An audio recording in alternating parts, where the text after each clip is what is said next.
Alrighty guys, so we're pretty much done with our UI, and this video we're going to focus on just cleaning up some things. So for example, if you look in our hierarchy, for one, our triple shot, when it goes off the screen, we're not, or any of our power-ups, when they go off the screen, we aren't destroying them, as well as all of our explosion particles.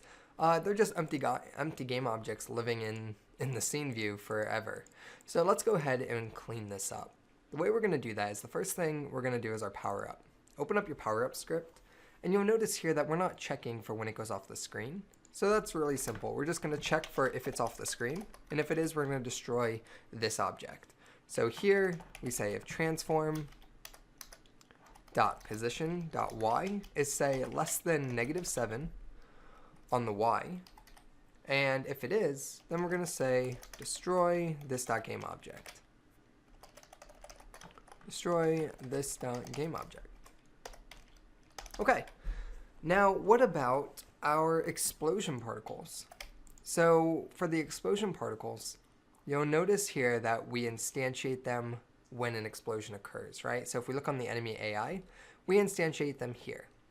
Now, the easiest way to do this, honestly, is to create an explosion effect script and just say, hey, in void start, go ahead and destroy this object after like 3 seconds.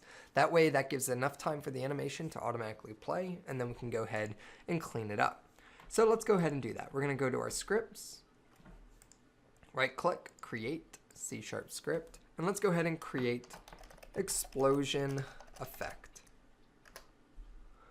Explosion effect, let's go ahead and open that up. All right, and this is going to be an extremely easy script here once this opens. Okay, so the only thing we're going to be doing in here is destroying the object. So delete void update, and in void start, we're going to say destroy, and then this dot game object. My tooltip has gone away because I have to recompile my IDE.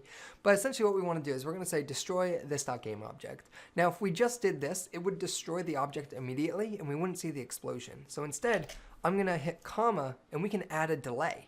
So I want to destroy this object after how many seconds. So to do that, let's say I think the animation is about 2.5 seconds. So just to be safe, just 4 seconds. Put 4F in there.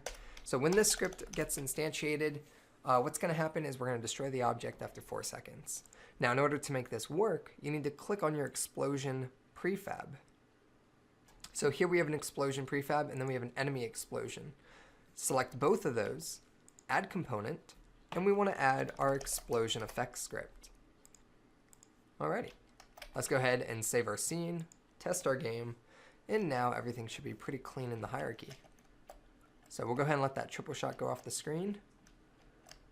And as you can see, it is removing it. So now if we go ahead and actually start doing some damage here, and there we go. Now there's the enemy explosion and they're disappearing. Good deal. All right, so now we have a much cleaner hierarchy, a much cleaner program, and much more performance friendly. It's pointless to have useless objects taking up memory when they have no reason to exist. Alrighty guys, I'll see you in the next section where we're going to be creating FX.